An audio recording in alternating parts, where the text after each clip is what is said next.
Hello my YouTube family, आप सबका मेरे चैनल पर स्वागत है। कल हमने विलोम या विपरीतार्थक शब्दों के बारे में पढ़ा था। आज हम समश्रुति भिन्नार्थक शब्दों के बारे में पढ़ेंगे। तो किसके बारे में पढ़ेंगे? श्रुति सम भिन्नार्थक शब्दों के बारे में पढ़ेंगे। चलो हम शुरू करते हैं। श्रुति सम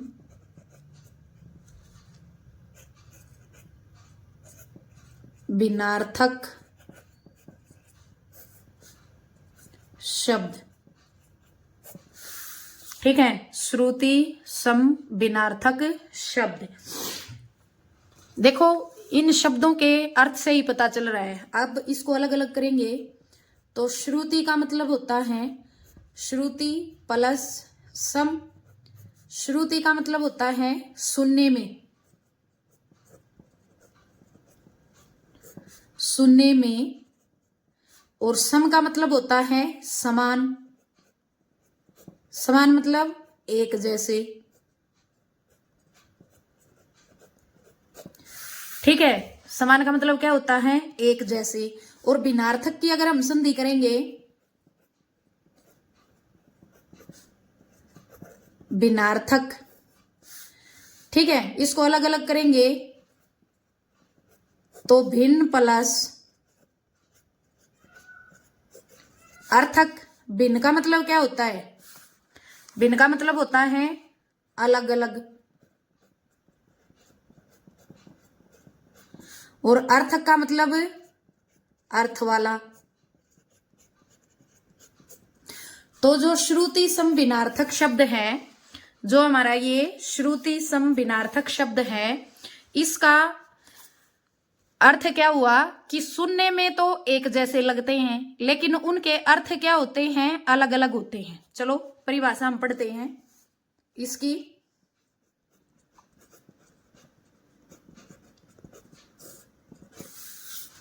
ठीक है, इसकी परिभाषा हम पढ़ते हैं। क्या होती है समश्रुति भिन्नार्थक शब्दों की परिभाषा? जो शब्द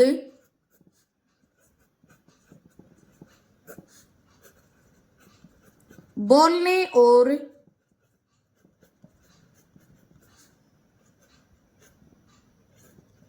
सुनने में एक जैसे होते हैं,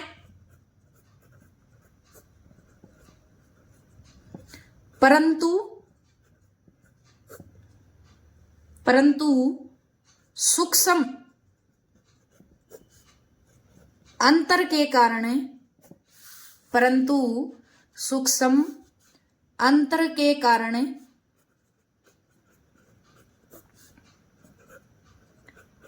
उनका अर्थ अलग अलग होता है। उनका अर्थ अलग अलग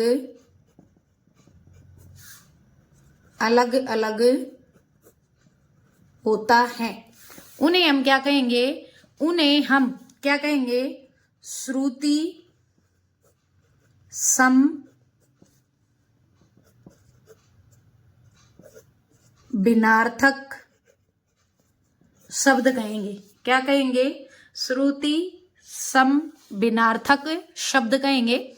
कई बार इनका उपनाम भी होता है समानो उच्चारित।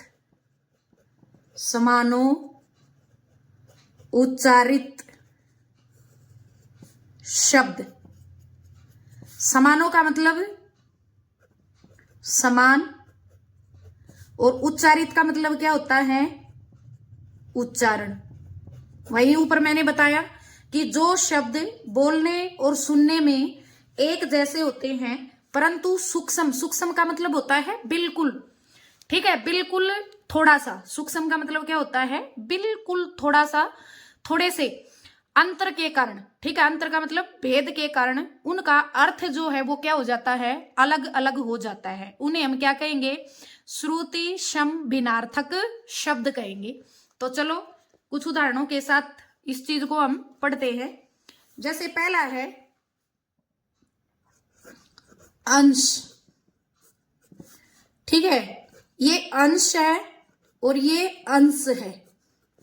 देखो ऊपर वाला जो है ये अंश है और ये अंश है, ठीक है। जो ये ऊपर वाला अंश है इसका अर्थ होता है हिस्सा। क्या होता है इसका अर्थ? हिस्सा। और ये जो अंश है इसका अर्थ होता है कंधा। इसका अर्थ क्या होता है? कंधा। देखो अंश के टुकड़े करेंगे, ठीक है। अंश के अगर हम क्या करते हैं, इसे करते हैं। अंश का मतलब क्या होता है? अंश का मतलब होता है टुकड़ा करना। टुकड़ा कर देना मतलब अलग कर देना। तो जिस चीज को हम अलग करेंगे वो ये अंश होता है, और जो चीज जुड़ी हुई होती है, इस अंश का मतलब होता है जुड़ा। शरीर से जुड़ा हुआ क्या है? हमारा कंधा है, तो इसका अर्थ क्या हो जाएगा? कंधा हो जाएगा, ठीक है। तो चलो हम अगला पढ़ते हैं। जैसे हमारे पास है दिन, दिन, ठीक है, क्या है? दिन। और दूसरा है दीन। तो जो ये दिन है, इस दिन का मतलब होता है वार, या बोल देते हैं दिवस। और ये जो हम कई बार बोलते हैं ना दीन दुखी, ऐसे नहीं बोल देते हैं कि भाई उसने दीन दुखियों की मदद की, श्री कृष्ण ने दीन दुखियों की मदद की। तो ये दीन का मतलब क्या होता है? गरीब। इस दीन का मतलब क्या होता है? गरीब होता है। चलो आगे और पढ़ते हैं। अब जैसे है अनल, ठीक है, और उसके बाद है अनिल। उसके बाद क्या है? अनिल। अब अनल का मतलब तो क्या होता है? अनल का मतलब होता है आग, और अनिल का मतलब होता है हवा। अनिल का मतलब क्या होता है? हवा। अब इसका अलग अलग करेंगे। ए प्लस नल। ए का मतलब नहीं, उपसर्ग, और नल का मतलब पानी का नल नहीं है जहां। तो जहां पानी का नल नहीं है वहां क्या लगेगी? आग ही लगेगी, ठीक है। और अनिल, ए प्लस नील। ए का मतलब नहीं है, और नील का मतलब क्या है? कुछ भी। कुछ भी, जहां कुछ भी नहीं है वहां क्या है? हवा है। तो अनल का मतलब आग, और अनिल का मतलब क्या हो जाएगा? हवा हो जाएगा। चलो उसके बाद अगला पढ़ते हैं। जैसे है अविराम, उसके बाद होता है अभिराम। अविराम, अभिराम। देखो सुनने में बोलने में तो एक जैसे हैं, ठीक है, थोड़ा सा अंतर है, लेकिन इनके अर्थ क्या हैं? अलग अलग हैं। अब ए का मतलब क्या होता है? हिंदी में ए का मतलब नहीं होता है, और विराम का मतलब क्या होता है? विश्राम। जो आराम नहीं करता, जो विश्राम नहीं करता, तो उसको क्या बोलते हैं? विराम का मतलब हो जाएगा लगातार, निरंतर चलने वाला, जिसको बोलते हैं। और अभिराम जो होता है ना, इसका अर्थ होता है सुंदर। अभिराम का अर्थ क्या होता है? सुंदर होता है। उसके बाद चलो अगला पढ़ते हैं। ऐसे बहुत सारे शब्द हैं जो परीक्षा में क्या किए जाते हैं? पूछे जाते हैं बहुत बार, जो सुनने में और बोलने में एक जैसे होते हैं, लेकिन उनके अर्थ क्या होते हैं? अलग अलग होते हैं। चलो आगे पढ़ते हैं। जैसे अगला है आमरण और आभरण। आमरण और आभरण। तो आ का मतलब क्या होता है? आ उपसर्ग का अर्थ होता है तक, और मरण का मतलब मरने। तो आमरण का अर्थ क्या हो जाएगा? मरने तक। और आभरण जो है उसका अर्थ होता है आभूषण, गहना, जिसको हम बोलते हैं। तो आमरण का मतलब क्या हो जाएगा? मरने तक, और आभरण का क्या हो जाएगा? आभूषण हो जाएगा। चलो उसके बाद अगला पढ़ते हैं हम, ठीक है। अगला पढ़ते हैं। जैसे एक है आरती और एक है आरती, तय को बड़ी की, एक में तय को छोटी की। आरती, आरती। बोलने में तो एक जैसे हैं, सुनने में एक जैसे हैं, लेकिन सूक्ष्म अंतर के कारण दोनों के अर्थ क्या हो जाते हैं? अलग अलग हो जाते हैं। ये आरती जो है इसका मतलब होता है विरक्ति। ठीक है, इसका मतलब क्या हो जाता है, विरक्ति। अब ये दोनों एक जैसे हैं, परीक्षा में कई बार पूछे जाते हैं, ध्यान नहीं रहता, तो मैं बता दूं कि भगवान से थोड़े टाइम के लिए हमारी क्या हो गई, दूरी हो गई।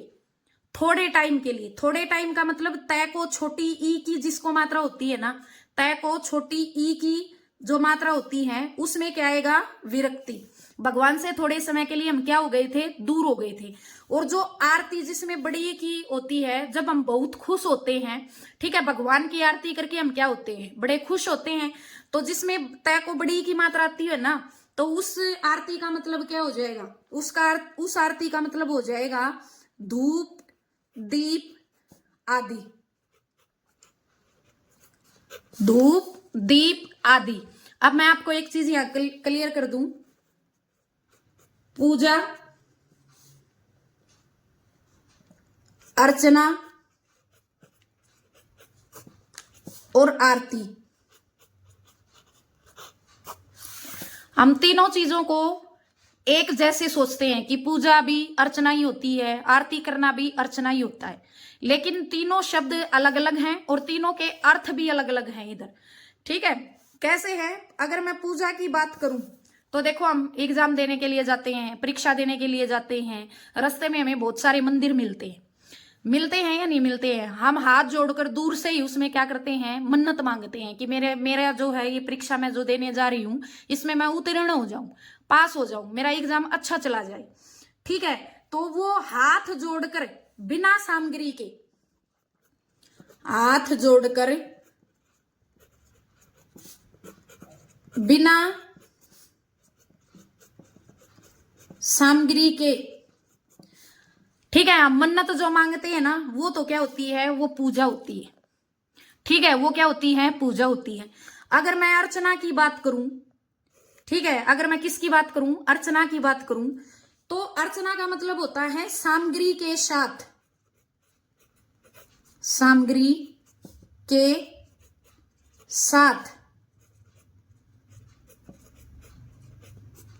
भगवान से अपनी मन्नत मांगना। जैसे हम धूप बत्ती, ठीक है, चढ़ाते हैं, उनसे हम उनकी पूजा करके अपनी मन्नत मांगते हैं, तो वो क्या कहलाता है, अर्चना कहलाता है। ठीक है, और अगर मैं आरती की बात करूं तो धूप व दीप आदि सामग्री के साथ गाते हुए पूजा करना क्या कहलाता है, आरती कहलाता है।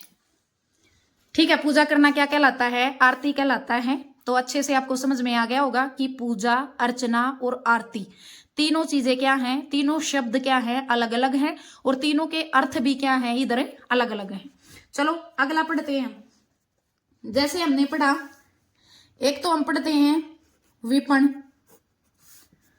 ठीक है, दूसरा वर्ड है हमारा, जैसे दूसरा शब्द है विपणी, और तीसरा है विपणी। एक तो है विपण, दूसरा है विपणी, और तीसरा है विपणी। ठीक है, जब बड़ी की मात्रा का शब्द हम बोलेंगे, उसका उच्चारण करेंगे, तो थोड़ा सा जो ई की मात्रा है वो लंबी खींचेगी, जैसे विपणी। ठीक है, ऊपर वाला पढ़ेंगे हम विपणी। ठीक है, ऊपर क्या है, विपण है। अब ये बोलने में एक जैसे सुनाई देते हैं, ठीक है, लेकिन तीनों के अर्थ क्या हैं, इधर अलग अलग हैं। अब विपण का मतलब क्या होता है, विपण छोटा है क्योंकि किसी बाजार, विपण का मतलब क्या होता है, बाजार होता है। ठीक है, और विपणी का मतलब बाजार के अंदर क्या होती है, दुकानें होती हैं, तो विपणी का मतलब क्या है, दुकान। और विपणी का मतलब क्या है, दुकान में बैठने वाला या वाली, दोनों हो सकते हैं। तो यहां क्या हो जाएगा, दुकानदार। क्या हो जाएगा, दुकानदार। तीनों के अर्थ क्या हैं, अलग अलग है। इसी तरह से मैं यहां एक शब्द लिख रही हूं अली, और यहां लिख रही हूं अली। तो ये जो अली है ना, इसका मतलब होता है भरमर, भौरा जिसको हम बोलते हैं, भरमर या भौरा। और ये अली जो होता है सखी। ठीक है, अली का मतलब ये क्या होता है, सखी होता है। उसके बाद देखो, एक शब्द है तरुण। ठीक है, उसके बाद दूसरा है तरुणी, फिर उसके बाद तरणी है, और फिर उसके बाद तरीणी है। ठीक है, उसके बाद क्या है, तरीणी है। तो तरुण, तरुण का मतलब क्या होता है, युवा, जवान। ठीक है, युवक। तो तरुण का मतलब क्या हो जाएगा, युवक। युवक मतलब जवान जो बच्चा होता है उसको हम क्या बोलते हैं, युवक बोलते हैं। ठीक है, और तरुणी का मतलब युवती हो जाएगा। तरुणी का मतलब क्या हो जाएगा, युवती हो जाएगा। क्या हो जाएगा, युवक, युवती हो जाएगा। अब तरणी का मतलब क्या है, न को छोटी की है तो इधर हो जाएगा सूर्य, और तरुणी का मतलब क्या हो जाएगा, तरणी का मतलब हो जाएगा नाव। तरिणी जिसको छोटी की आएगी वो सूर्य हो जाएगा। ठीक है, और तरिणी, नी का मतलब नाव क्या होती है, बड़ी होती है, तो नाव हो जाएगा इसका अर्थ। ये बहुत बार परीक्षा में पूछा जाता है। ठीक है, बहुत बार परीक्षा में पूछा जाता है, तो इन शब्दों का विशेषकर ध्यान रखें आप इधर। उसके बाद है जैसे शान, अगला, और फिर है शान। अब शान क्या है, यूं नहीं कहते हैं कि मैं अपने देश की आन बान और शान को बनाए रखूंगा। ठीक है, तू भाई आप तो मेरी शान हो। यहां शान का मतलब क्या है, इज्जत। इस शान का मतलब क्या है, इज्जत। और इस शान, शान का मतलब क्या है, धार तेज करने वाला एक पत्थर होता है। धार तेज करने वाला पत्थर, धार तेज करने वाले पत्थर को हम क्या बोलते हैं, शान बोलते हैं। ठीक है, उसी प्रकार देखो एक शब्द है, जैसे शब्द है अंगना।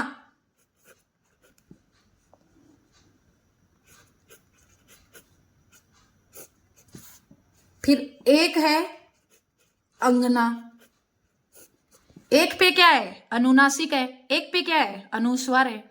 अब जो ऊपर वाला अंगना है इसका मतलब है घर का आंगन, घर का आंगन। ठीक है, जैसे अमिताभ बच्चन का एक गाना है, मेरे अंगने में तुम्हारा क्या काम है, तो ये वो वाला घर का आंगन। ठीक है, और ये जो अंगना होती है हमारा अंग का हिस्सा, जिसको हम अर्धांगिनी भी बोल देते हैं, तो ये होती है क्या, स्त्री। अंगना ये क्या होती है, अंगना का, इस अंगना का अर्थ क्या होता है, स्त्री। उसी तरह से है, जैसे आगे पढ़ेंगे हम, अणु। ठीक है, और अगला है हमारे पास जैसे अणु। तो अणु का मतलब क्या होता है, कण। ठीक है, उसको हम क्या बोलेंगे, अणु, कण, धूल का एक छोटा सा हिस्सा, कण, जिसको हम बोलते हैं। और ये अणु का मतलब क्या होता है, पीछे। अणु का मतलब क्या होता है, पीछे होता है। तो ये इस प्रकार के शब्द हैं जो बोलने में तो क्या होते हैं, उच्चारण करने में, सुनने में एक जैसे होते हैं, लेकिन इनके अर्थ क्या होते हैं, वो अलग अलग होते हैं। अब जैसे मैं बात करूं,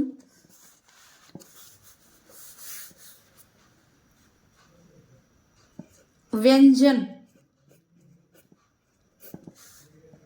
ठीक है, और व्यंजन, व्यंजन, और अगला क्या है, व्यंजन। अब देखो जिसके ऊपर बिंदु है, कई बार एक जैसे होते हैं, तो परीक्षा में जब हम बैठते हैं तो हमारे दिमाग के ऊपर थोड़ा सा प्रेशर होता है कि क्वेश्चन को हम पूरे पेपर को कर पाएंगे या नहीं कर पाएंगे, तो थोड़ा सा वहां आके कंफ्यूजन हो जाता है कि इसका अर्थ क्या था और इसका अर्थ क्या था। तो मैं एक सिंपल सा बताती हूं। व्यंजन का मतलब होता है पकवान। जब हम भोजन खाते हैं तो पसीना आता है, पसीने से क्या आती है, बूंद आती है। बूंद मीन्स बिंदु, जिसके ऊपर बिंदु होती है वो होता है पकवान।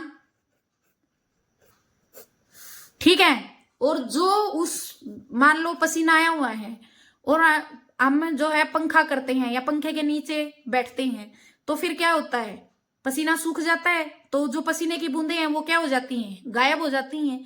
तो जिसके ऊपर बिंदु नहीं होता, व्यंजन जो होता है, उसका अर्थ होता है पंखा। ठीक है, उसका अर्थ क्या होता है, पंखा होता है। फिर उसके बाद बहुत सारे ऐसे शब्द हैं, चलो कुछ एक और पढ़ेंगे। अंदर और अंतर। अब अंदर का मतलब भीतर। यूं नहीं कहते हैं कि भाई जाओ अंदर, कमरे के अंदर जाओ, वहां से पुस्तक लेके आओ। तो अंदर का मतलब कमरे के भीतर की बात की जा रही है। और अंतर का मतलब भेद। अंतर का मतलब क्या होता है, भेद। जैसे कई बार पूछ लिया, कई बार हम बोल देते हैं कि भाई ये दोनों सगे बहन भाई हैं, लेकिन इनकी जो क्रियाएं हैं, इनका जो नेचर है, उन दोनों के अंदर अंतर है। तो अंतर का मतलब क्या होता है, भेद होता है। अब ऐसे ही मैं एक वर्ड लिखूं, फन और फिर फन। जो नुक्ता व्यंजन वाला फन है ना, जैसे हम कई बार बोलते हैं, मतलब बहुत ही कम सुनने को मिलेगा, आप सभी ने बहुत ही कम सुना होगा, हर फन मोला। हर मतलब प्रत्येक, फन मतलब कला में, और मोला का मतलब निपुण। हर फन मोला का अर्थ क्या होता है, हर कला में निपुण। तो फन का मतलब यहाँ क्या है, फन का मतलब है यहाँ कला। ठीक है, और ये जो फन है, जो सांप का जो फन है, उसके बारे में बात कर रहा है। ठीक है, ये क्या होता है, सांप का फन। उसी तरह से अगर मैं बात करूं मूल, जैसे मैंने लिखा मूल, और एक मैंने लिख दिया मूल्य। तो मूल मतलब जड़। मूल मतलब क्या होता है, जड़, जो मेन हिस्सा होता है, उसको हम मूल बोलते हैं। और मूल्य मतलब यूं नहीं कहते हैं कि भाई ये इस घड़ी का कितना मूल्य है। ठीक है, तो ये जो मूल्य है ना, इसका अर्थ क्या होगा, इसका अर्थ होगा कीमत। मूल्य का अर्थ क्या होगा, कीमत। अब एक जैसे बोल दिया, लिखा मैंने यहां जाया, और एक नुक्ता व्यंजन जाया। ठीक है, तो ये जो जाया होती है, इसका मतलब होता है, अर्थ होता है पत्नी। और ये जो जाया, यूं नहीं कहते हैं अरे आज तो भाई बस ऐसे ही वो चीज मैंने ली, हासिल की, और फिर ऐसे ही जाया चली गई। जाया का मतलब क्या होता है इधर, बेकार, कि आज मैंने ऐसे ही बैठ के 2 घंटे जाया कर दिए। जाया कर दिए मतलब बेकार कर दिए, तो इसका मतलब क्या होता है, बेकार। उसी तरह से यहां है जैसे पथ। ठीक है, और एक पथ है। तो पथ का मतलब क्या होता है, पथ का मतलब होता है रास्ता, या जिसको हम राह भी बोल देते हैं। और पथ्य का मतलब जो रास्ते में किया जाने वाला जो भोजन होता है, आहार जो होता है, वो क्या कहलाता है, पथ्य कहलाता है। जो रास्ते में भोजन, जो सामग्री होती है ना, ठीक है, जो खाने वाला जो भोजन होता है, वो क्या कहलाता है, वो पथ्य कहलाता है। तो पथ्य का मतलब क्या होता है, आहार। आहार का मतलब भोजन। आहार का मतलब क्या होता है, भोजन होता है। ठीक है, उसी प्रकार से जैसे मैं लिखूं यहां पे पवन, और एक मैं लिख दूं पावन। तो पवन का मतलब क्या होता है, पवन का मतलब होता है हवा। ठीक है, और पावन का मतलब, जैसे कई बार हमारी पावन भूमि पर, ठीक है, हमारी जो है भारत की भूमि जो है वो बहुत पावन है। पावन का मतलब यहां क्या होगा, पवित्र। पावन का अर्थ क्या हो जाएगा इधर, पवित्र हो जाएगा। ठीक है, फिर मैं एक लिखूं सर्ग, और एक लिखूं स्वर्ग। स्वर्ग, एक सर्ग और एक स्वर्ग। तो जो ये सर्ग है, जैसे हम कई बार पढ़ते हैं, ये एक अध्याय को बोलते हैं। ठीक है, कई बार नहीं पढ़ते हैं कि इस पुस्तक में भाई, ठीक है, इस रचना में कितने सर्ग हैं, कितने अध्याय हैं। ठीक है, और एक होता है स्वर्ग। तो स्वर्ग का अर्थ होता है एक लोक का नाम बोलते हैं, एक लोक का नाम। अब कई बार यूं नहीं कहते हमें अच्छे कर्म करने चाहिए स्वर्ग मिलेगा। अगर हम बुरे कर्म करेंगे तो नरक मिलेगा। तो नरक और जो स्वर्ग हैं वो एक प्रकार के लोक माने जाते हैं। तो एक लोक का क्या है, नाम है।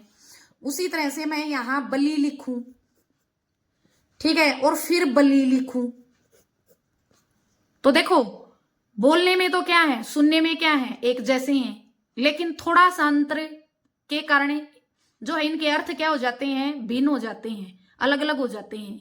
क्योंकि ये बलि है और ये बलि है, ये बलि, ये बलि। तो ये जो ऊपर वाला बलि है इसका अर्थ होता है बलिदान। जैसे वीर अपने देश के लिए बलि दे देते हैं अपने प्राणों की, तो बलिदान दे देते हैं। और जो नीचे वाला बलि है ना, इसका मतलब होता है वीर, बहादुर जिसको हम बोलते हैं। तो ये वो वाला वीर है। उसके बाद देखो ये तो है कर्म और ये है कर्म, ये कर्म है, ये कर्म है। तो जो ये ऊपर वाला कर्म है इसका मतलब तो होता है काम। जैसे यूं कहते हैं कि अच्छे कर्म करने चाहिए, नहीं तो परमात्मा के पास जाएंगे तो सबका हिसाब होगा। तो ये वो वाला कर्म, काम। और ये जो कर्म है ये जैसे 1 2 3 4 5 जिसको हम बोलेंगे सिलसिला,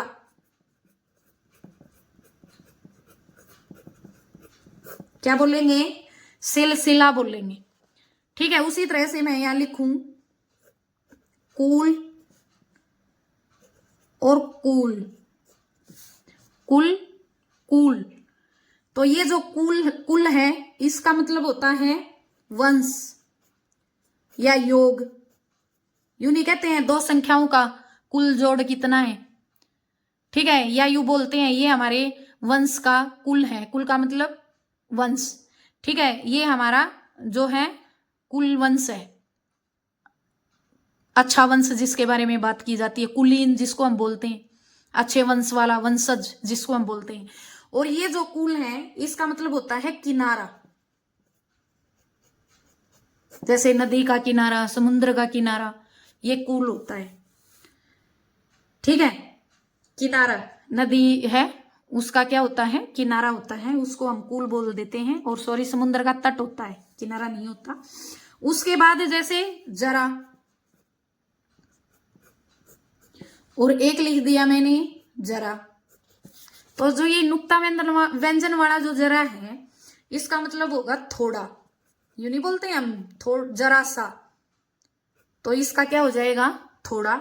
और जो ये जो जरा होता है ये होता है बुढ़ापा, इसका अर्थ क्या होता है, बुढ़ापा होता है। फिर उसके बाद है जैसे पानी और पानी,